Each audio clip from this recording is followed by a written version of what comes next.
it's unlikely at this point. But this still matters because adolescence is a crucial period for building bone.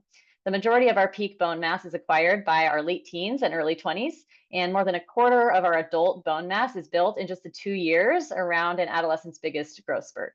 So the important piece of this is the more bone mass athletes can build now, the lower the risk of bone stress injury and the lower the risk of fracture way later in the future.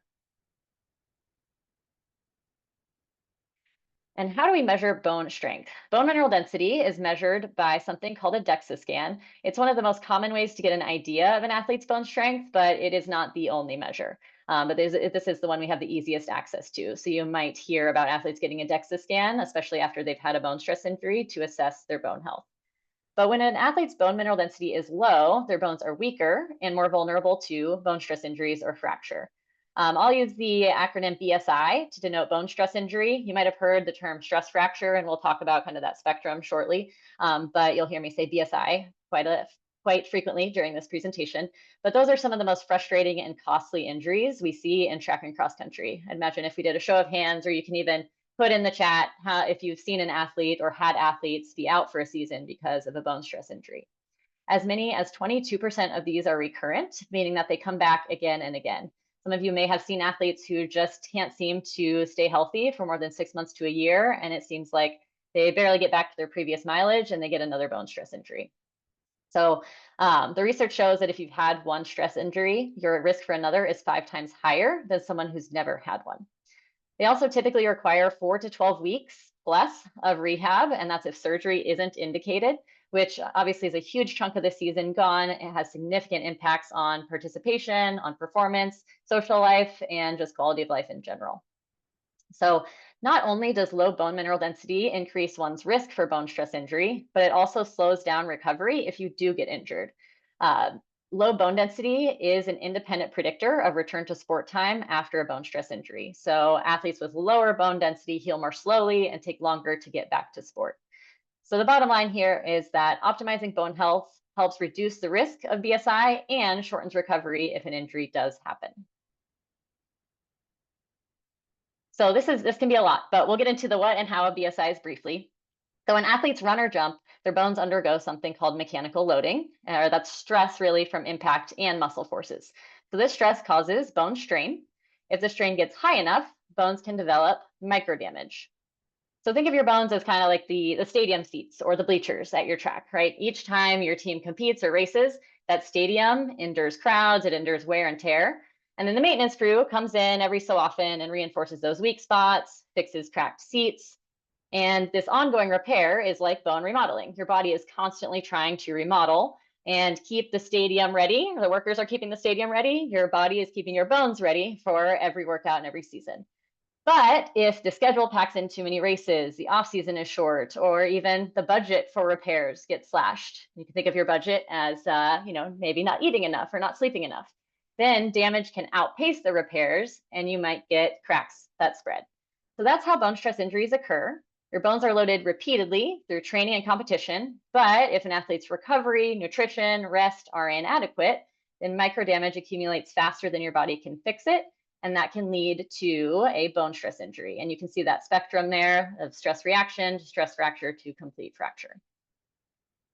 So this spectrum is why we started to use the term bone stress injury rather than stress fracture. Not all bone stress injuries are fractures, and ideally we would catch them before they become stress fractures. So you can see here, this is one classification system based on MRI findings. And so, we'll never have to read, the radiologist is responsible for this, we'll never have to read an imaging report, but it can be helpful to know the grade of injury because lower grades, you can see over on grade 1, 2, and 3 are stress reactions, are earlier stage injuries where there's no visible fracture line.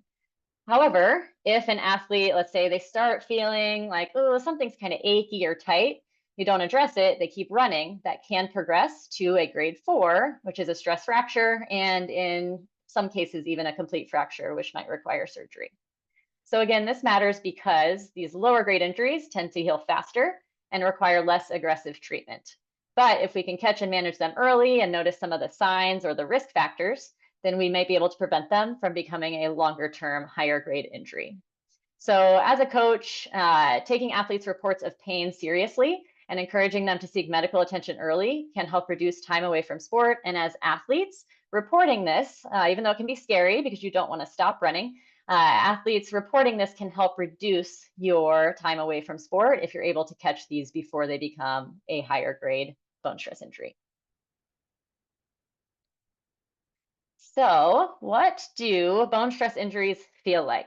Obviously, we are not going to diagnose as coaches or athletes or parents, but it can be helpful to know some of the warning signs. But unfortunately, they present as a variety of symptoms.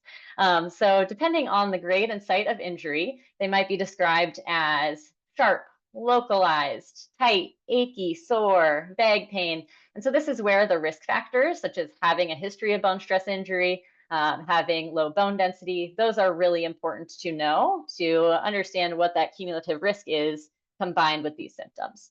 But typically in the lower leg, you'll be able to localize it. It might be tender to touch.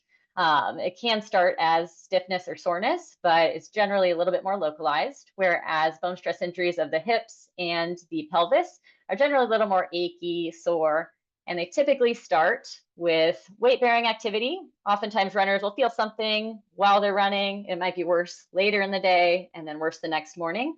And it can progress to night or resting pain. It used to be thought that they come on gradually, but I've seen several athletes who suddenly have pain one day. And so that's not necessarily true. They might start as a feeling of muscle tightness or just something feeling off. And with those risk factors we talked about, it's also important to consider training. So bone stress injury incidence peaks about 5 to 10 weeks after a change in training. So this isn't going to be like a hamstring strain or a calf strain where the athlete's having pain a couple days after a sprint workout or a couple days after a hill workout.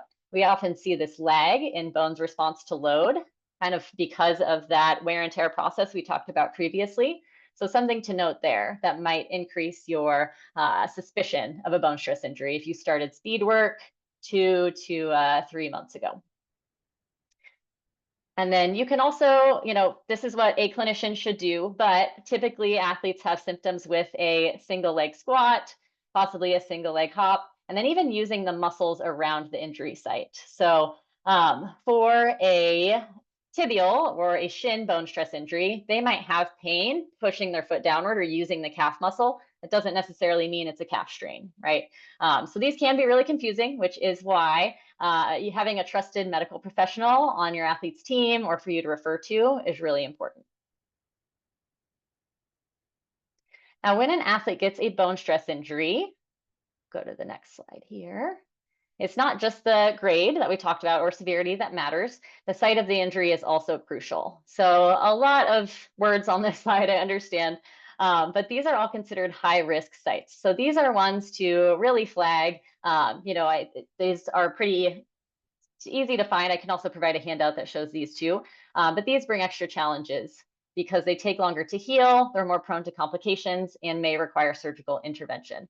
The ones that I think are probably going to be most likely that coaches and distance runners see are the femoral neck, the anterior tibia or the front of the shin. That's more common in like long jumpers or sprinters, and then the navicular on the foot. So those are some to just, if you have an athlete who's having front of the shin pain, can easily be confused with shin splints or vague hip pain. These are just things to, again, take seriously and recommend they see a medical professional before continuing to run.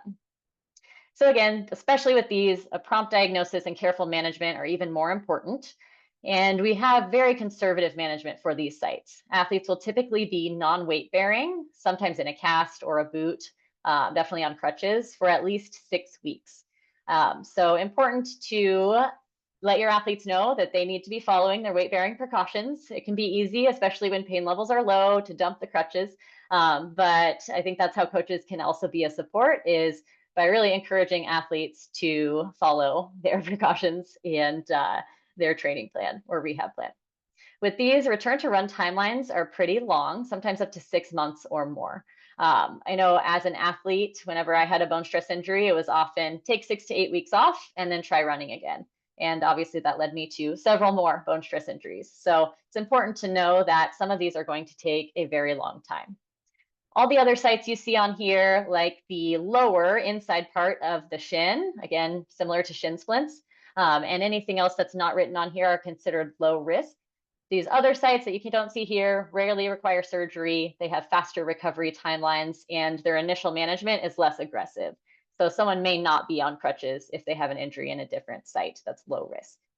So again, takeaway here, both injury grade and site impact how long an athlete is out and how quickly the recovery can progress. And then we've got one more classification for bone stress injury. This is the type of bone that's involved. Some injury sites are considered trabecular rich, and common sites you can see there are the pelvis, sacrum, femoral neck, calcaneus, which is the heel, and the navicular, which is the inside of the foot. And this matters because recent research has shown that bone stress injuries in these sites, the trabecular-rich ones, are linked more closely to disordered or restrictive eating, even unintentional. They're more closely associated with menstrual or hormonal dysfunction, as well as low bone density. One study even found that athletes with bone stress injuries in these trabecular-rich sites have a 4.6 times higher risk of having low bone density compared to those with injuries at the cortical-rich sites. So you can see there kind of the longer parts of the bone. So you don't need to remember this, but if you have athletes with bone stress injuries at trabecular-rich sites, if you have one with a femoral neck bone stress injury, sacrum, navicular, if they're not already being encouraged to seek assistance from a registered dietitian or get further medical evaluation, that could be something that you could help encourage them to do. All right, so next, I think it's important for us to understand when bone stress injuries can be misdiagnosed. Unfortunately, this does happen a lot, and I think it's probably mostly because of the knowledge gap. There's not only one from an energy perspective, but also just in knowing how these present and the various ways they present. So for athletes, it's important to advocate for yourself in a healthcare setting. I'm going to ask questions, request further evaluation if your symptoms persist or it's not matching the diagnosis. If someone says, well, it should be better in a week and it's continuing, it's okay to get a second opinion. And as a coach, you can encourage athletes to do that as well. It's also important to know that bone stress injuries can only be accurately diagnosed with advanced imaging like an MRI or a CT scan, or a bone scan is another option. MRI is what you'll typically see. But conventional x-rays aren't sensitive enough to diagnose these. And so if an athlete says, oh no, they took an x-ray, I don't have a bone stress injury, little yellow flag, we can't rule that out. But not everyone has a bone stress injury, so it's hard to know, when should we get further care. But I think some good practical advice for athletes and coaches, if you or any of your runners are diagnosed with a hip flexor strain, SI joint dysfunction, quad strain or calf strain without imaging, and especially if they have risk factors for a bone stress injury or their pain is persistent, it's not improving, I'd encourage a second opinion because we really don't want to miss a bone stress injury. I'll briefly go into bone stress injury rehab basics. This can be pretty complicated and has to be tailored to each athlete, but when we simplify it, it follows 2 key steps: offload and then progressively reload. So the first priority is taking pressure off of the injury, really letting that bone start to heal without load. And the biggest challenge there is protecting the bone while minimizing a loss of muscle mass and strength. When athletes go non-weight bearing, you see a decrease in muscle mass pretty quickly.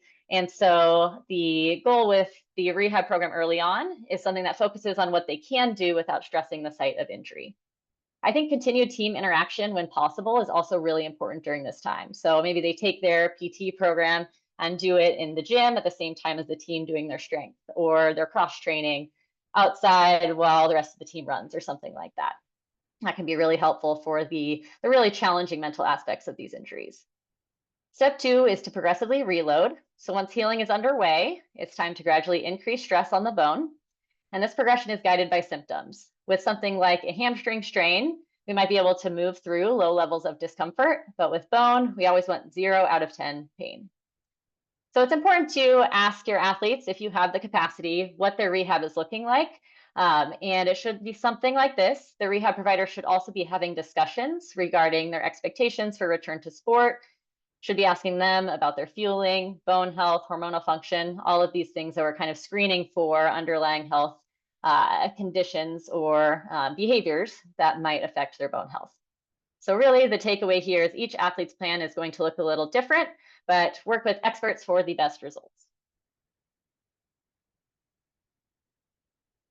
Now, as I mentioned, the rehab can be different for everyone and can take a while. And one of the reasons that we don't want to rush is because bone density can change during bone stress injury recovery.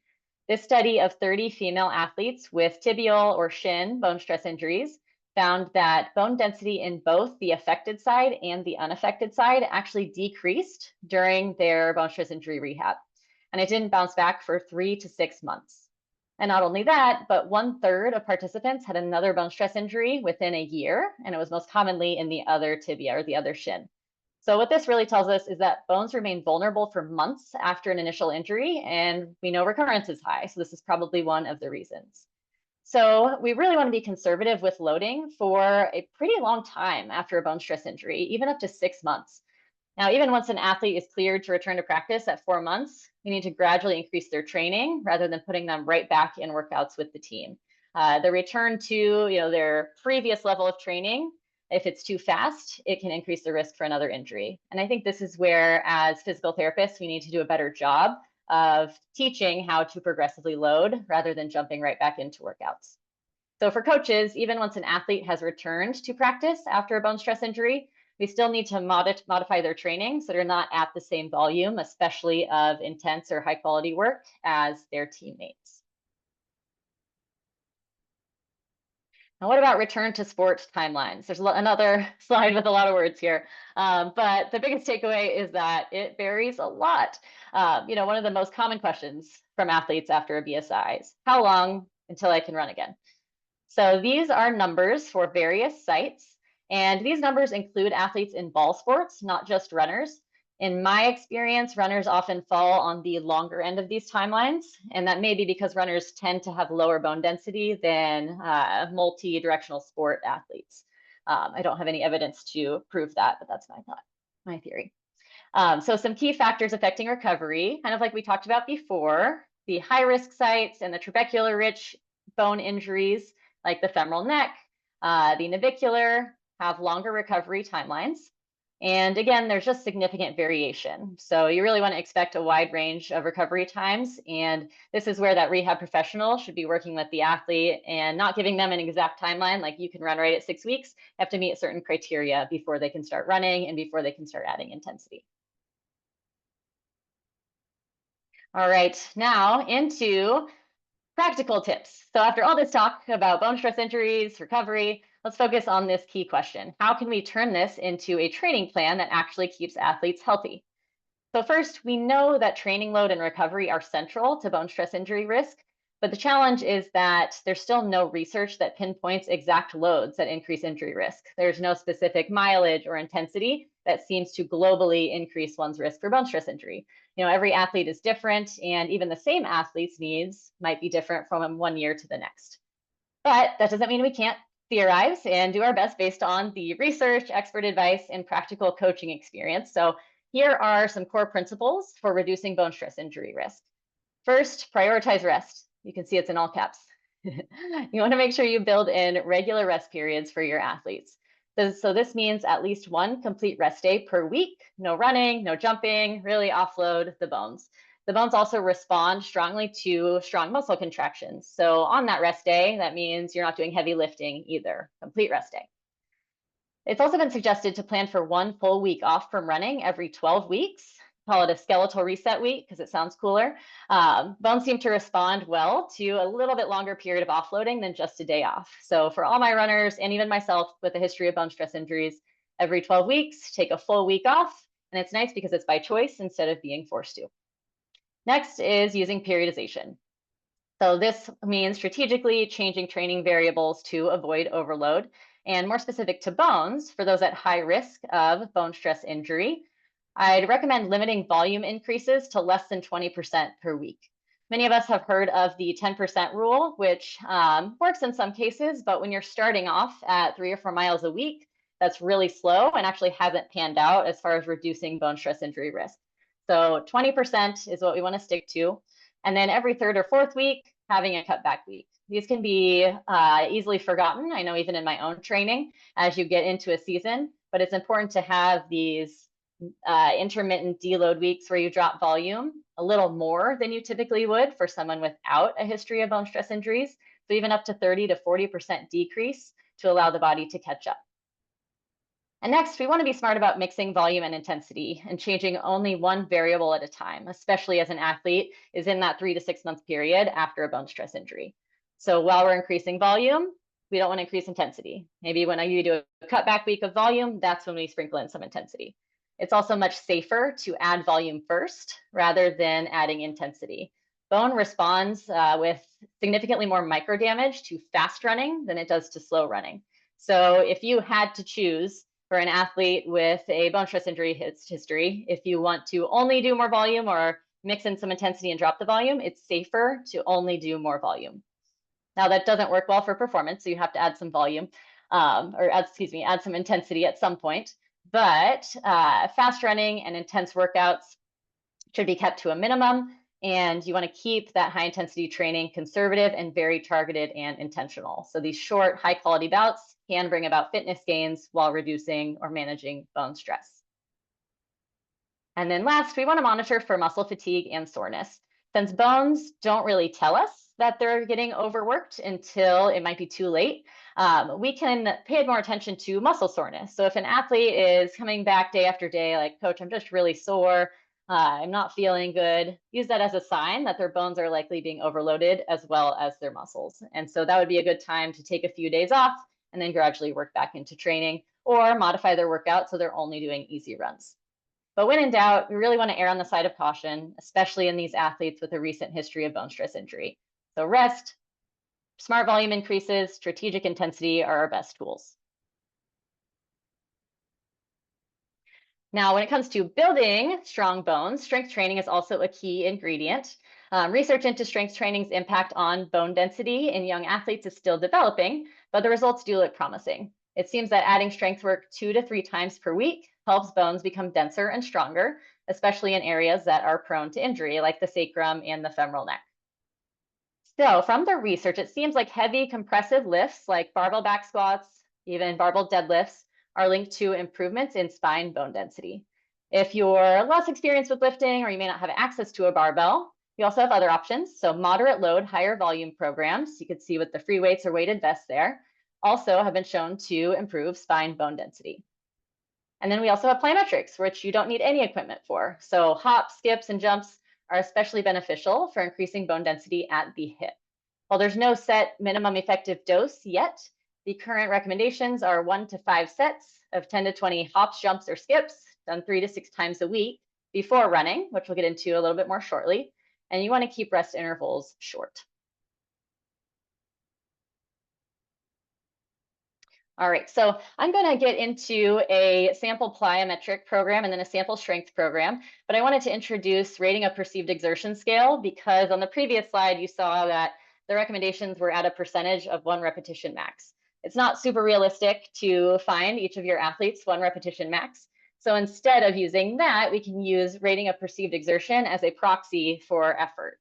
So you can see here that the RP rating is on the left side. And then there's a column that says reps in reserve, which essentially means the effort, how many more reps you could have done before failure. And sometimes that's an easier way to conceptualize exertion rather than the RPE number itself. So ideally for strength, performance, and bone density gains, our athletes should be between 7 and 9 on the RPE scale, or 1 to 4 repetitions in reserve. So it should be challenging, but we don't need to go to failure in order to hit these goals. So here's a sample program for plyometrics that you can utilize as part of your team's warm-up to stimulate bone building activity. So again, it's important to perform these prior to running because bone cells saturate, meaning that after a few high impacts, they stop responding in a way that builds bone. So if you do them after a run, it's just not going to be effective. It's kind of like the effect is muted.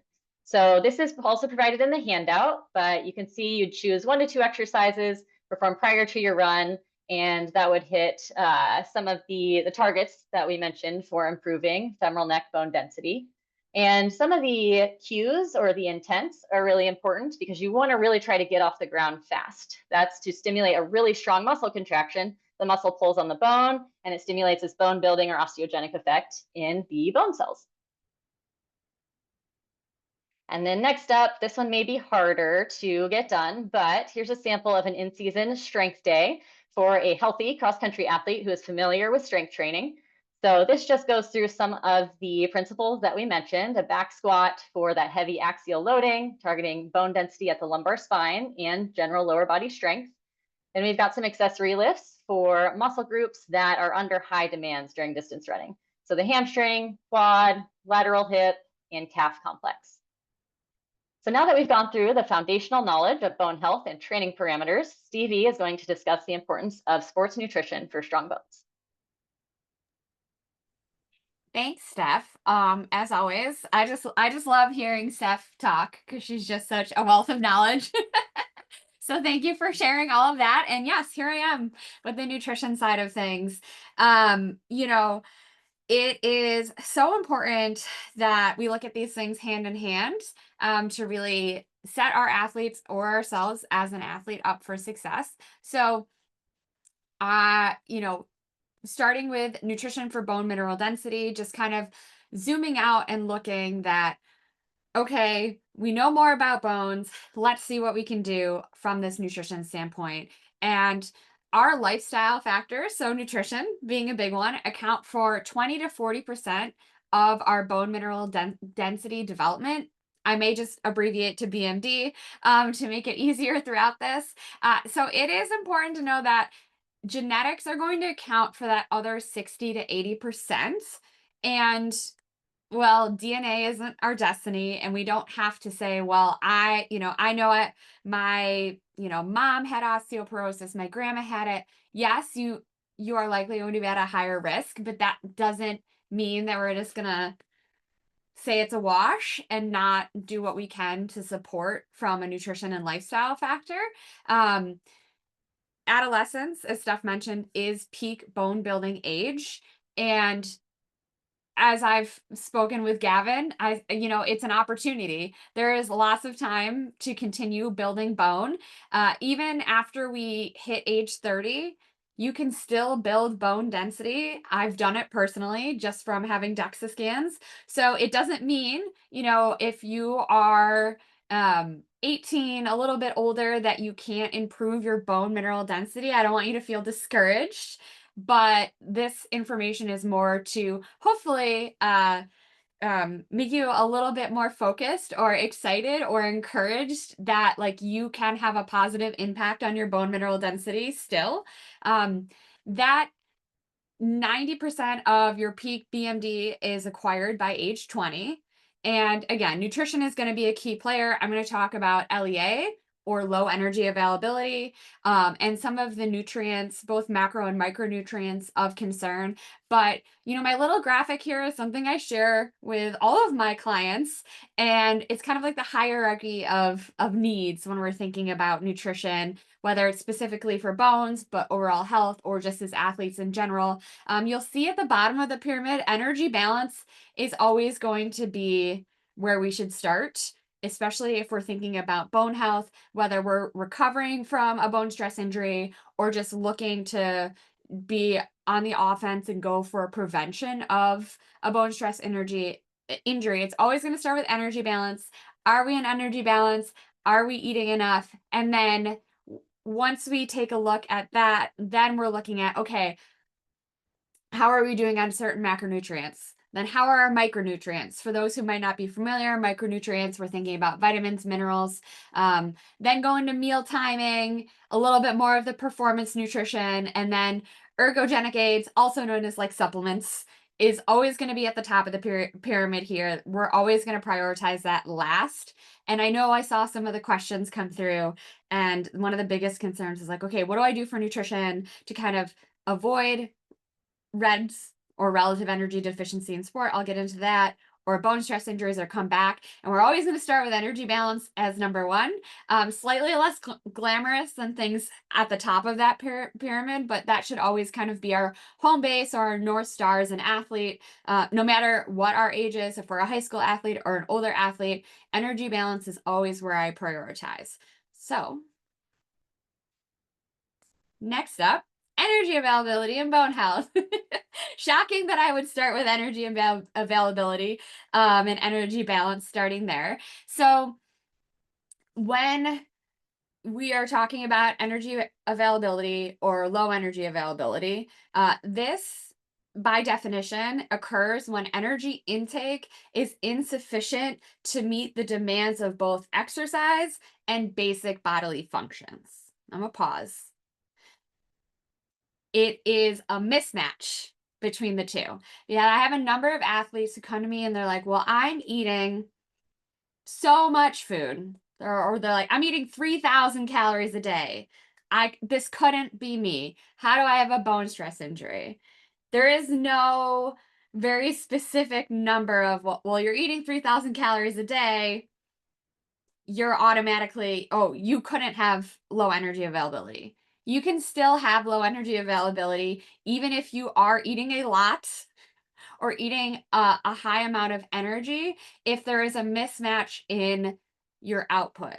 So making it a little bit more challenging for the high school athlete is that energy demands for basic bodily functions are very high when you are a high school athlete. You know, the biggest thing is you're still growing. There's still lots of growth that's happening, and that is a very energy demanding process. Then we layer in the demands of school and knowing that, you know, glucose, carbohydrate is our brain's preferred fuel source. So then we're growing and then we're trying to keep up with all of our schoolwork, our tests, you know, SATs, ACTs, all of those other demands, extracurriculars, and then you're throwing in a training load and training volume and your performance goals. So the energy demands, the energy output is just so high for high school athletes that they're some of the most susceptible, from what I've seen in practice, for being in low energy availability. Of course, this can happen at any age. It's important that this low energy availability and RED-S occurs in both males and females. Some people in the room may be familiar with female athlete triad. This is why the IOC steered away. Oh, we're on the same one. I'm yapping still. Same slide. Thank you. Moved away from using the female athlete triad because the negative outcomes of low energy availability and RED-S occurs in both males and female athletes. The REDS definition from the IOC is a syndrome of impaired physiological and or psychological functioning experienced by both female and male athletes that is caused by exposure to problematic or prolonged and or severe low energy availability. So that is the technical definition.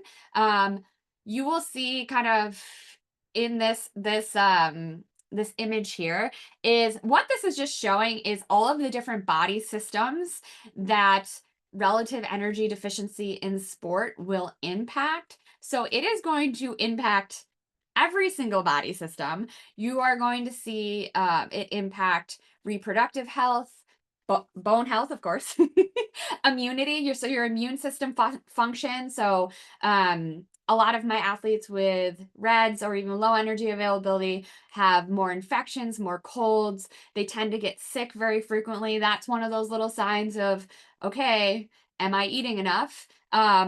We see disruptions in metabolism. You can see impacts in cardiovascular or heart health. Psychological health is a very, very big one that I see as well. You know, sleep disturbances, flat mood, increased anxiety. It's going to have a very, very big impact on that. And it is important to know that the prolonged low energy availability state leads to relative energy deficiency in sport, but even short-term low energy availability can still have negative health and well-being implications, even if it does not become fully diagnosed as relative energy deficiency in sport. Again, the detrimental outcomes, decrease in the energy metabolism, like I mentioned, also going to impact glycogen synthesis. So we see a lot of negative performance outcomes.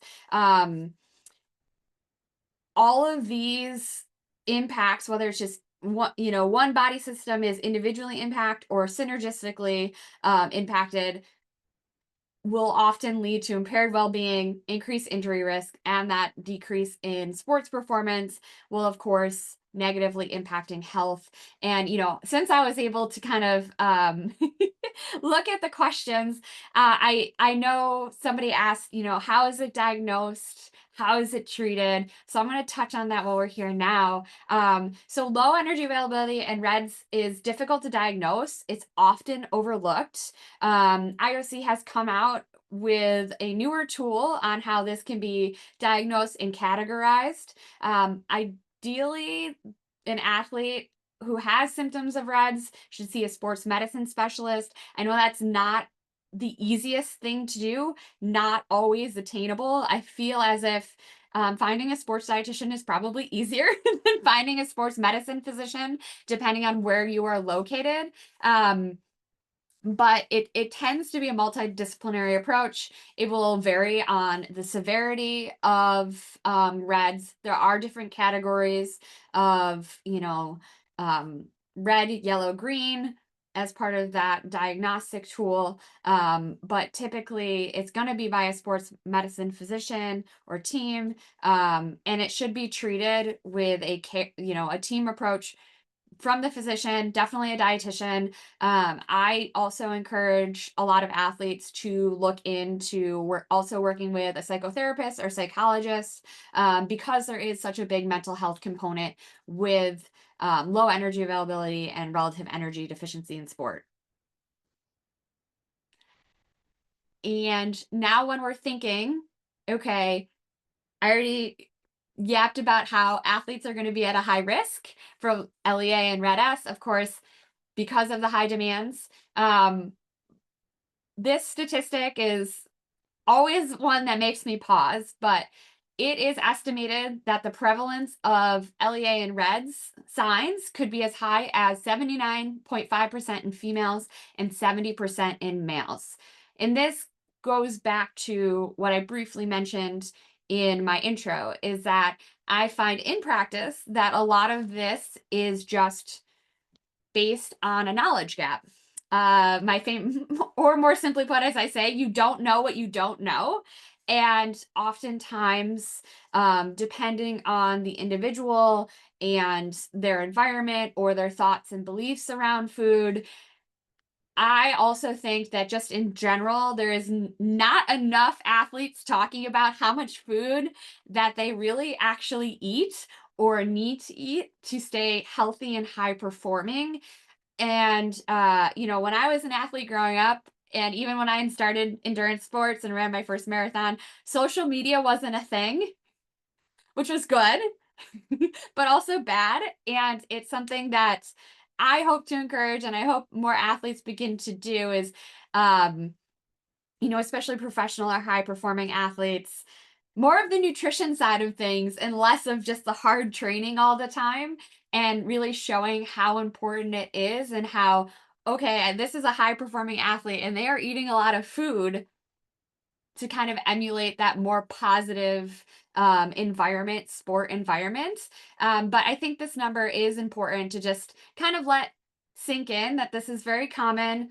There's absolutely no shame in it. It's something that I know myself and Steph have experienced even personally, low energy availability, and just having more conversations. So we're glad you're all here.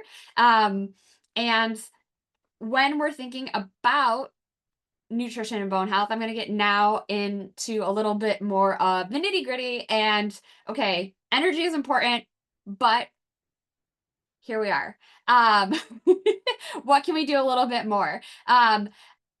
Before I get into that, it's important to know that also if you experience low energy availability or REDS, that does not automatically equal an eating disorder. I think people think, oh, well, I don't have an eating disorder. This couldn't be me.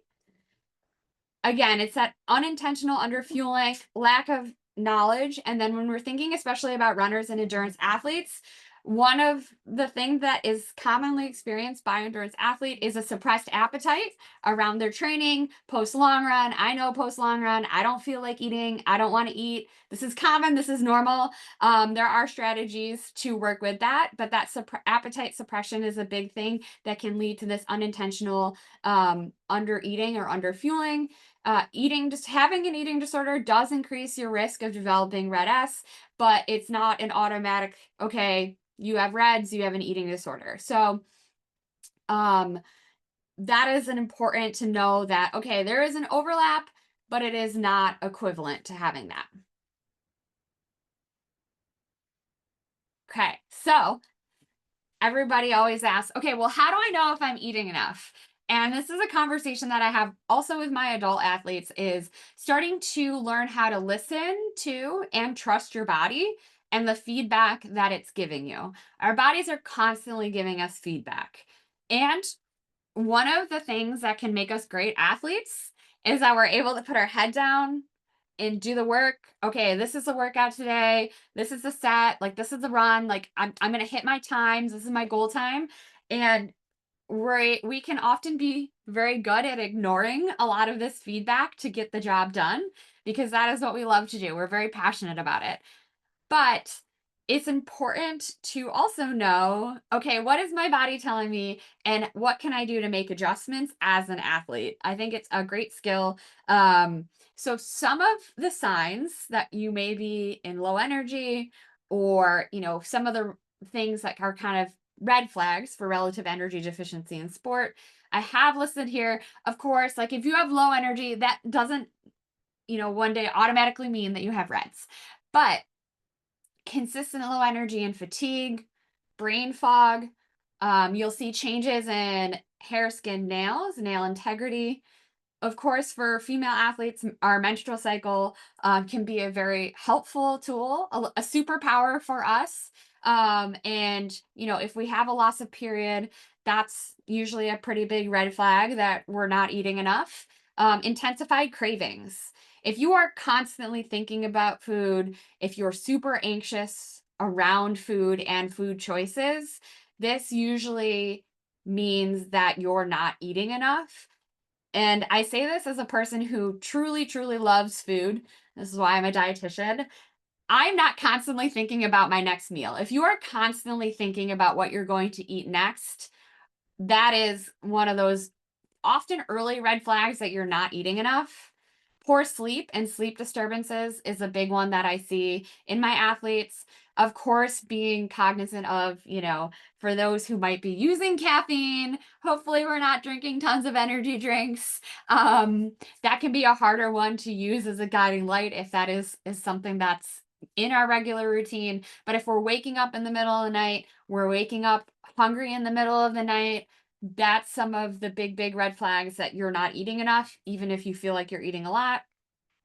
Gut issues, GI issues, whether it's in a race, in a workout, out of a race, and just in general, that is one of the number one things I see in under eating and under fueling. So this can be indigestion, bloating, diarrhea, constipation. I see a lot of people, especially the longer I'm in practice, automatically think that they can't tolerate dairy or they can't tolerate gluten, and they eliminate it and things don't get better, or they're about the same.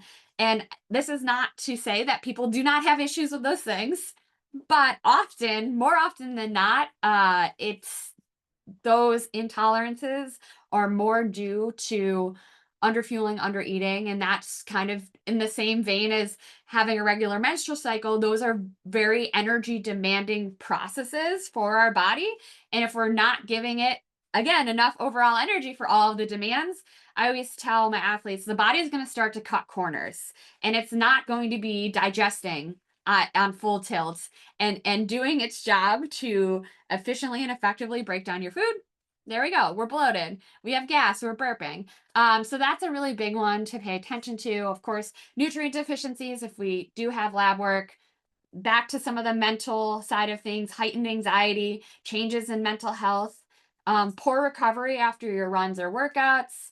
If you have poor healing from an injury or recurring injury, nutrition is something always to look at, or poor for performance. You know, we all have bad days, but if you start to struggle to hit your key workouts or you're really struggling to get through your sessions, this is something to kind of like take a step back and look and have that honest conversation. And one of the ways I always describe all of this is if you have that 3 p.m. energy slump, instead of going for caffeine, I even tell myself this, go have a snack and see how you feel afterwards. And most of the time your body is just asking for energy, and the snack is going to help. So these are some of those things where as you start to learn your body a little bit more and start to trust it a little bit more, these are going to be some of those signs where you can, if you start to experience that, you can use this to stay ahead.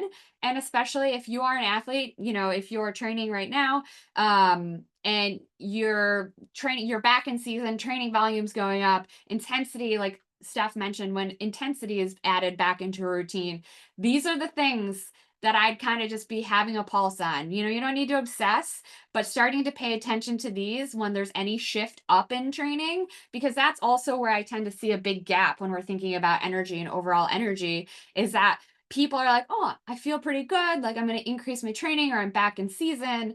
And then volume goes up, intensity goes up, but energy doesn't go up. When either of those things go up together or alone, energy intake needs to go up. And that gap right there can lead to that state of low energy availability. It's very easy. Next slide. All right. Of course, I'm going to talk about carbs. Perhaps my favorite macronutrient. I don't know. I don't like to play favorites, but we do love some carbs. And also, this is important to me because I feel like every sports dietitian says eat more carbs, and people are like, yeah, sure. But it is the number one thing when I start with any client, any age, that they're always falling short on, like way short, like not even close to meeting their carbohydrate needs. Never fails. And when we're thinking about this in the context of bone health, a lot of people don't know or see the connection between carbohydrate availability and bone health. So not meeting your overall carb needs can be detrimental to bone health, even if you are eating enough energy. There is very specific research on this in showing that when athletes are eating, say your needs are 4,000 calories a day, but you're not hitting your carb needs, there is still a higher risk for bone stress injuries if you are not eating enough carbohydrates. So when you don't have enough carbs, your body is still going to enter a low energy state. Bone turnover, also known as bone remodeling, is going to be negatively impacted. Your body is going to conserve energy by reducing that turnover, making the bones that Stephanie so beautifully showed us more fragile. So this bone remodeling is a continuous process. Bone breakdown, resorption, new bone formation. So when that body is conserving energy, we're not seeing this process happen. It's also going to disrupt hormones that are key in bone health, like estrogen, testosterone, IGF-1. They help strengthen bones, help bones repair. You will also see, and I almost hate to bring cortisol into the conversation because it's having a moment on social media, but you will see elevations in cortisol in a low energy state. I can't stress enough to my athletes that low energy availability is a form of stress on your body. So that cortisol level is going to stay elevated. This is also going to contribute to poor bone turnover and bone breakdown. Again, over time, this adds up, increases your risk of stretch fractures and BSIs. So yes, carbs are important. They're our preferred energy source, but they play a number of other vital roles in the body, especially when we are thinking about bone turnover and how to support strong bones. So how do we make sure we're getting enough carbs? we are going to fuel properly before, during, and after training. My number one rule is no fasted training. Even though everybody says, well, I feel okay, I'm fine. I'm one going to guarantee that kind of once you figure out what's going to work for you before your run or before your training session, you're going to feel better in those sessions because your body is going to have the energy available to get you through that run, get you through the workout. But this is where I also like to zoom out and have my athletes think big picture. Okay, this snack before my run is going to help me, going to be one piece of the puzzle in making sure that I'm getting enough energy, that I'm meeting my overall carbohydrate needs. And, also I'm going to feel better after my training session. So before, during, and after training, making sure that we are getting carbohydrates in each pieces of those puzzle. We're going to prioritize our daily carbohydrates. A very quick and dirty kind of calculation is 3 to 5 grams per pound of body weight. This will shift and adjust depending on intensity and duration of training. But as I said, most people come to me out of the gate thinking they're getting, enough or close enough carbohydrates, and they're falling like hundreds of grams short just on their day to day. And again, start to learn and note and listen to your body. Going into some of those red flags, those yellow flags that I mentioned on the previous slide, that'll be on your handout as well. This is something where you might think that you're doing a good job with your carbs, but then you go back to that list and you're like, oh, I got a couple of those. Let me see if I can increase my intake of carbohydrates. When we are looking to increase carbohydrates, I always just tell people to start small and think of, okay, where can I add more to what I'm already doing? So then you don't get overwhelmed. It's always like, oh, this is what I'm having for breakfast. Can I add a glass of orange juice with my overnight oats or my breakfast sandwich that I'm having? That's a simple way to add a little bit more carbohydrates.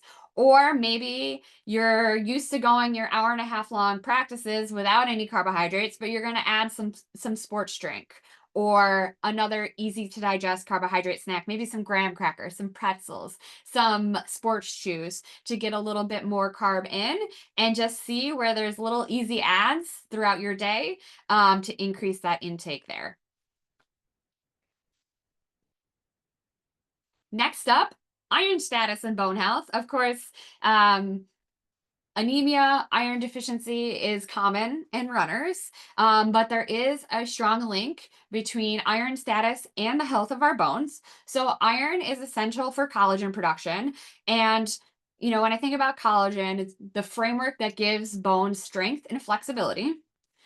Low iron levels are also going to impair that bone remodeling, slowing down repair and increasing fracture risk.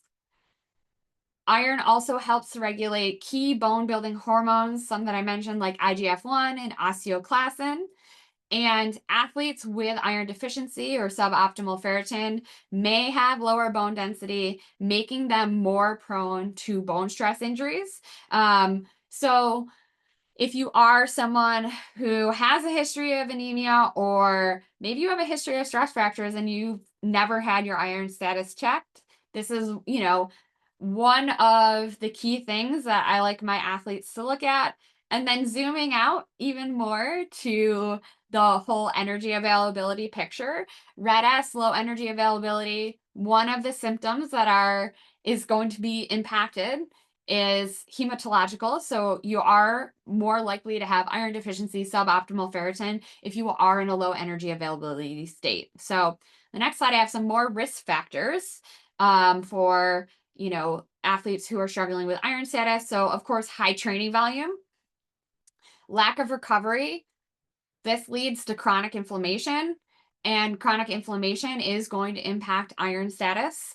Poor intake of iron-rich foods, low energy availability and or low carbohydrate intake. Female athletes are going to be at a little bit of a higher risk, higher iron needs due to menstrual blood losses. And of course, vegetarians and vegans, that plant-based non-heme iron isn't absorbed as efficiently. When, inflammation is one of those things that kind of gets gets a lot of buzz around it. Not all inflammation is bad. We want some inflammation as part of our training adaptations. But when we have that high training volume, Steph talked about rest days, regular rest days. If I have athletes who are struggling with their iron status, maybe you don't have a bone stress injury, but iron status is not great, suboptimal ferritin. One of the things I very much request is that we have 1 to 2 rest days a week to help with iron status. Part of this is that inflammation aspect of it. Inflammation is going to impact your stomach, your gut, and the absorptions of nutrients. It causes chronically elevated hepcidin, which is a hormone that impairs iron absorption. So one of the things that can be very helpful if you are here and struggling with iron status are those regular rest days, eating enough, proper recovery. One of the things I see a lot happen with iron is just, oh, you have low iron or you're a female runner, take this iron supplement. Please don't. Um, the thing with iron and iron supplements is that they can do a lot more harm than good.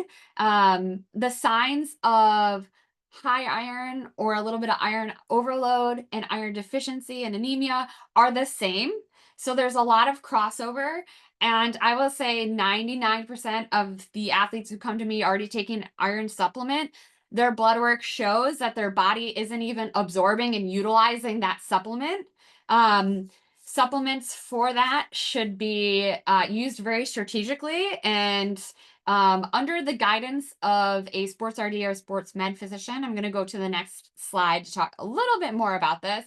But when we are thinking about improving iron status, supplementation is a tool. It is a tool that I use with my athletes, but it is not a long-term solution to this problem.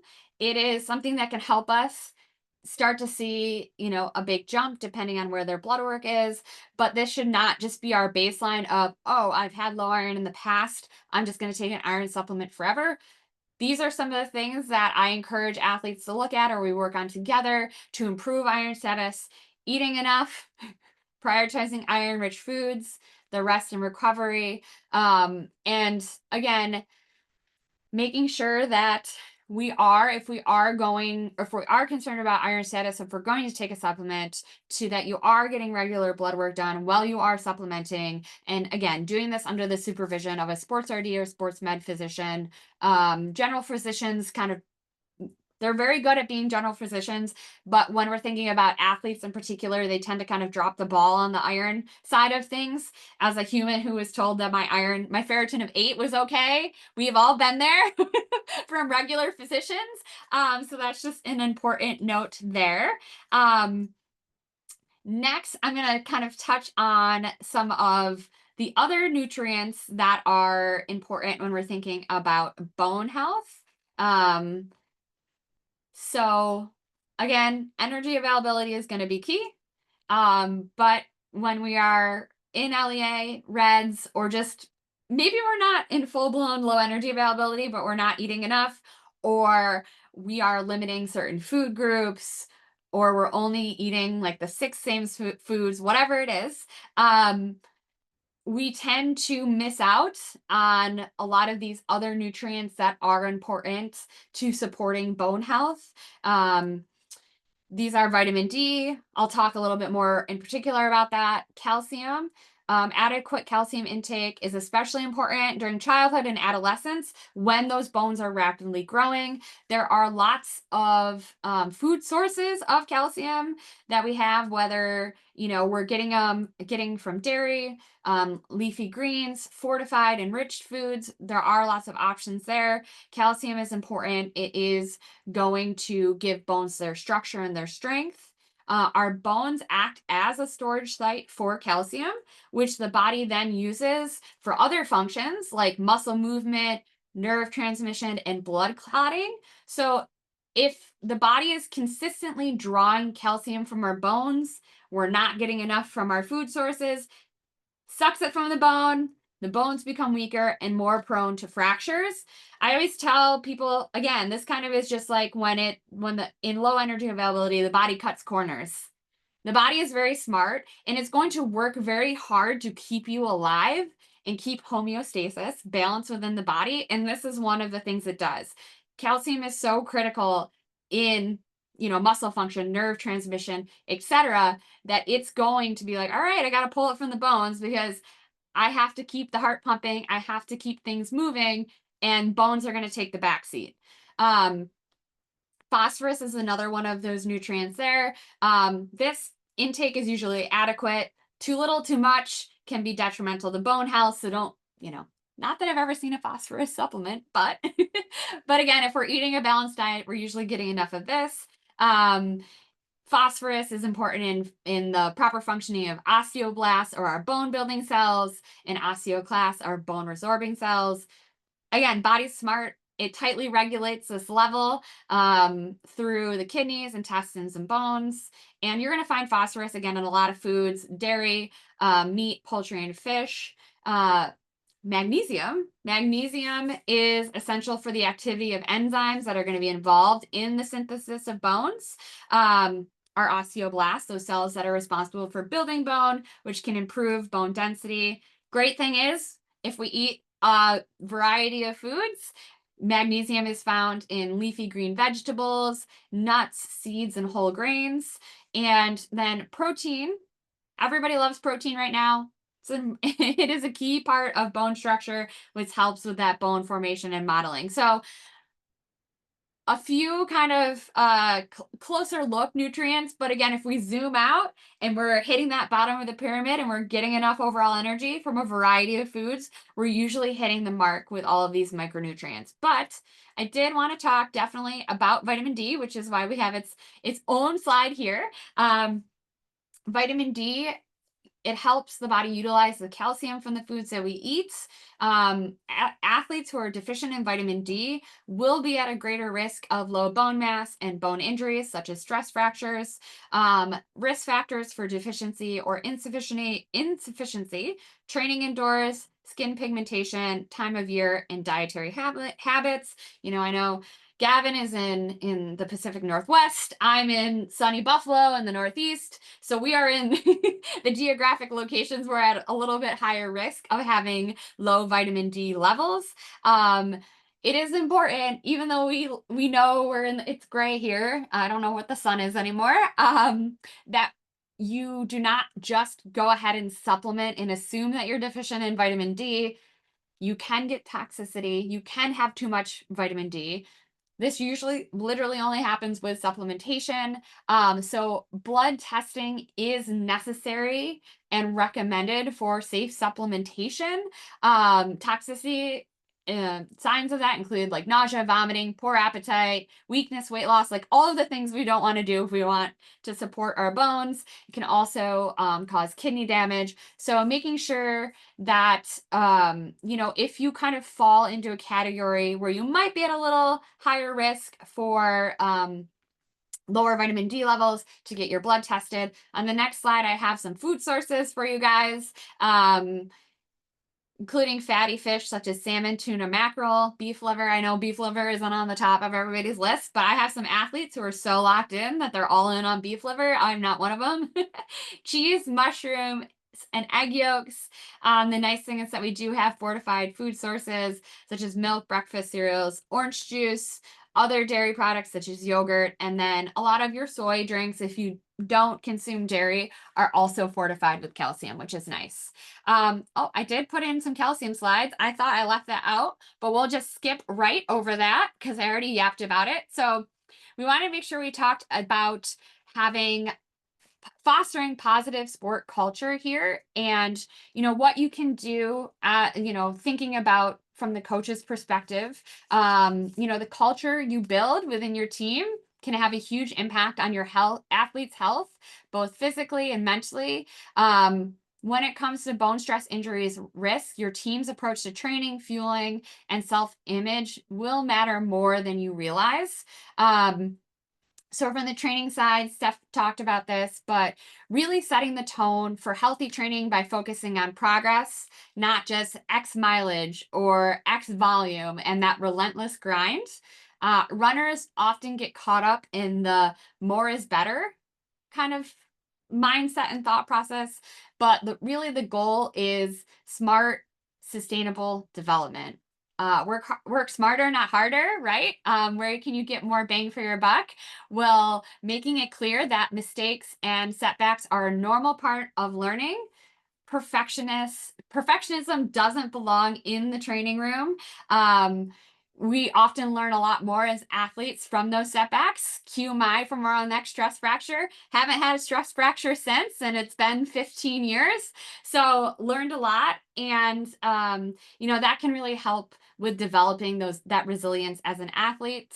Remind your athletes that adapting to training, especially younger runners, means listening to the bodies and taking that rest seriously. From the food standpoint, language around food, how you talk about food, look at food, and even around body image is so, so important. Your words have power. Even the words that you speak to yourself in your head help athletes see food as fuel for performance and recovery. We really want to avoid negative talk around food or body size. I despise when people say they eat clean. I ask them if their food is dirty. Did you wash it? Trying to take words good or bad out of the food conversation. Especially being mindful during periods of change, puberty, where athletes might be sensitive to comments about weight or appearance. Bodies are always changing. It's normal. That is what they're supposed to do, especially in those critical periods of growth and development. Normalize your discussions around relative energy deficiency in sport, hormonal functions, weight changes. Never discuss race weight or frame weight loss as a route to better athleticism. Lighter does not equal more athletic. I always think about, if I'm fueled, if I'm fed, it's a stronger, powerful body. And, that food is part of that, even on rest days when we're trying to see those adaptations from all of the training and work we're putting in.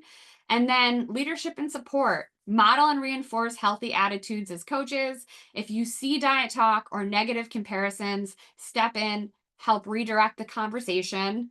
Where you can, help educate parents and assistant coaches so the whole team is on the same page. And really the bottom line is, I know it's it's a big responsibility, but fostering an environment where well-being and growth are more important than numbers, whether it's on the clock or on the scale. Everyone in your program should really know, and again, be on that same page, that healthy athletes perform better and stay in the sport longer. I'm going to toss it over to Gavin for some actionable strategies. Okay, so thank you, Stevie and Stephanie, for your presentations. Those were amazing. So now we're going to get into some easily implementable strategies and some actions that can help out a ton. So I think this is going to be, right in the chat right here, downloadable resource in the chat, and then it's going to be available in the follow-up email for this event, as well as on my website. So just to cover the top ones, coaches, one of the easiest things that you can do is incorporating that plyometrics routine before running that Stephanie talked about. It can be just a few minutes and part of the warm-up. It really doesn't have to be a big deal, and that will really help a lot in terms of supporting bone development and health. Parents, really cool thing. Last year, my team, we implemented a parent-run nutrition station after bigger workouts, and it got athletes the crucial nutrition as soon as possible after bigger workouts like long runs, interval workouts, and races. And that was super beneficial to recovery. And then athletes, I think the most important thing that you can do is just listening to your body and then really knowing what the warning signs are to ensure that you don't make a big mistake. One of the things that I've kind of learned throughout my high school career is it's always better to take 3 days off now than 3 months off down the road, because you make a mistake and that leads to something getting a lot worse. And then I just want to say for everyone, just really prioritizing recovery. And that's probably the easiest thing you can do that will have like a really big impact. And of course, finding ways to integrate strength training. If you can get gym access somehow, or if that's somehow incorporated in your programs already, that's a really big step towards bone health. Next slide. Okay, so now I know we're running pretty short on time, but we're going to do a case study to practice applying what we've learned from all of this. So we're going to approach this situation as if you're a high school coach, if you're not already one. And then we're going to split up into smaller breakout rooms of, I think, 3 to 5 people. And then there's going to be some questions to discuss this scenario. And then we'll have about 5 minutes to discuss those and then come back for questions at the end. So that's all in the handout in the chat. That should be pretty straightforward. And then there's, if you can switch to the questions on the next slide as well. Perfect. Okay.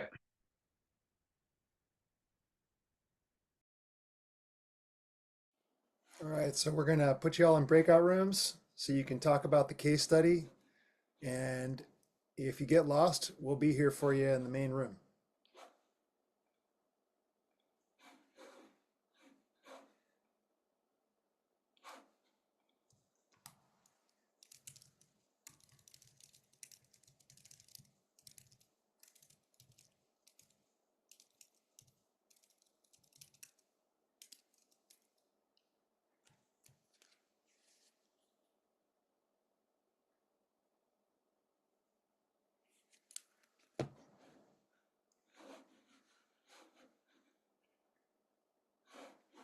All right, and Kyle and Jan, Michelle, I'm gonna move you guys to a breakout room.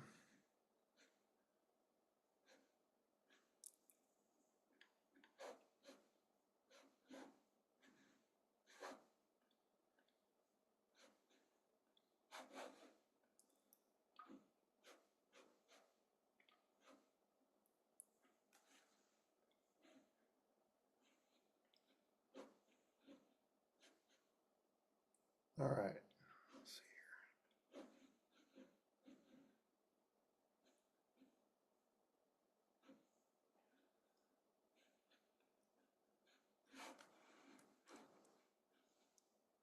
Stevie and Steph, do you guys want to hop into a breakout room? I can move you into one.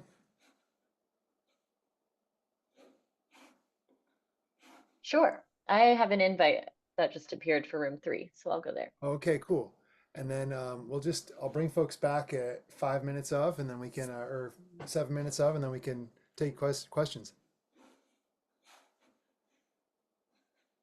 Stevie, I'm going to move you to room 2. Are you good with that? That sounds good. I put myself in timeout over here. Not at all. Okay, go ahead, Stevie, and just you should have an invite to go to the breakout room. Where is it?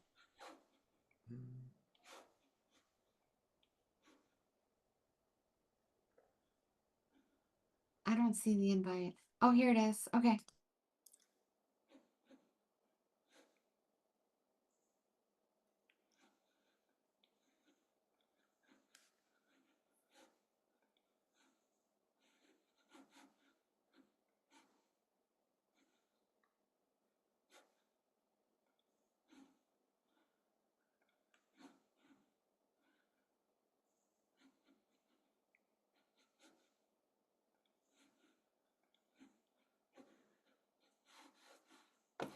Gavin, I'm going to move you over to a room 9, okay? There's a minute. I think we're good.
Are the breakout rooms closed? No.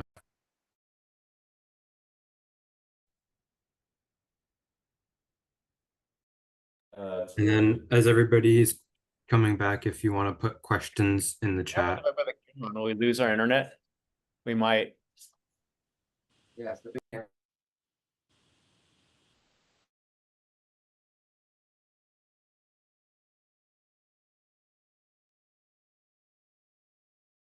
Can start with one that was in the chat earlier too about the skeletal reset week.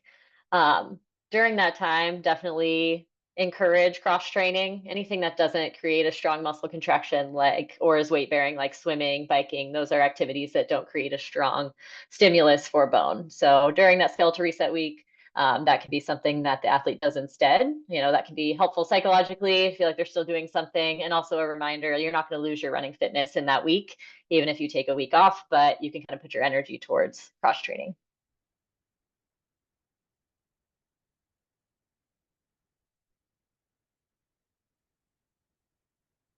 I also saw that there's a couple people from Iowa in here. I wanted to shout that out. I went to Urbandale High School. I'm from Iowa, so.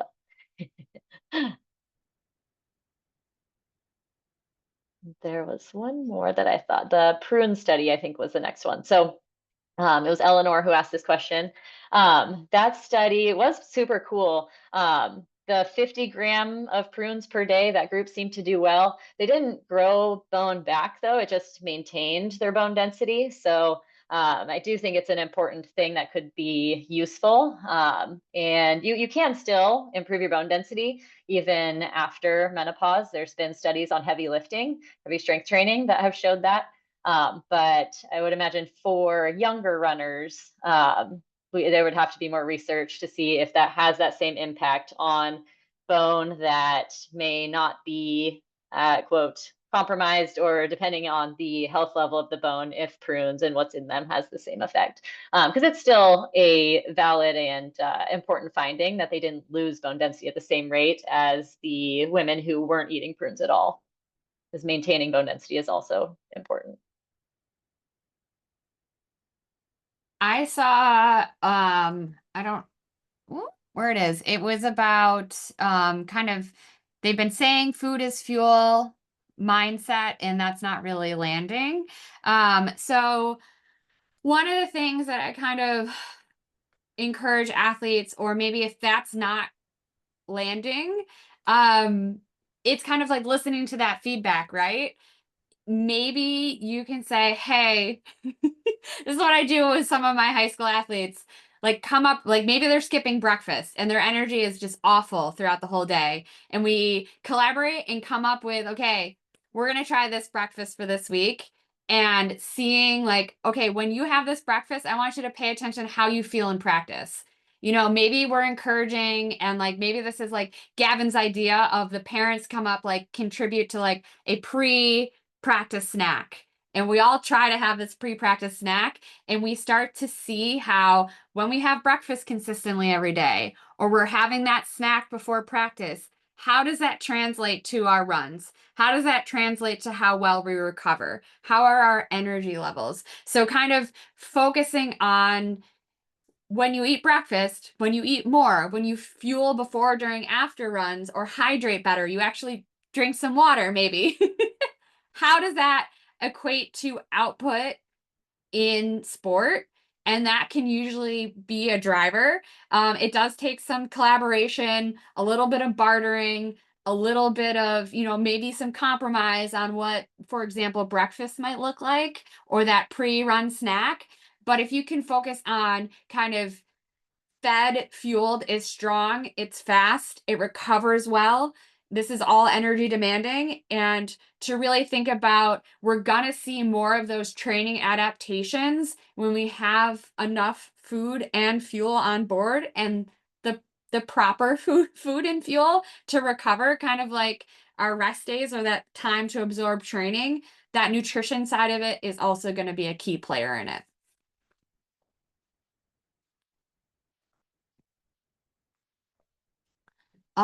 Nutrient dense snack suggestions and vegetarian. One of the things that I always have my vegetarian athletes have. Nuts, seeds, trail mix are always really easy in this regard because they're also very portable. They're very, very nutrient and energy dense as well. Same with like smoothies, edamame. You can get dry roasted edamame, granola as well. Also thinking about different types of like, I always just go right to peanut butter toast as one of them with fruit, honey, chia seeds, and thinking about, okay, there's the snack. Where can I add a little bit more, get some more nutrients to it? But those are some of the ones that just quick come to mind at top of mind. All right, we're gonna wrap. Gavin, do you want to say the Yeah, goodbyes? thank you everybody so much for coming. I'm gonna stick around for a little bit if anybody else wants questions. Still answered for a few minutes, but if you want to have any questions, resources are at the Good to the Bone website. And if you want to email me about anything, you'll also get a follow-up email with the resources. If you want to connect with Stevie, there's her website email, and same with Steph. Thank you everybody for coming. So I think final questions, and then yeah, we're wrapping up right now. Thank you. Thank you. Thanks, everybody. Thank you. That was great. Have a great year.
Great job, Tim.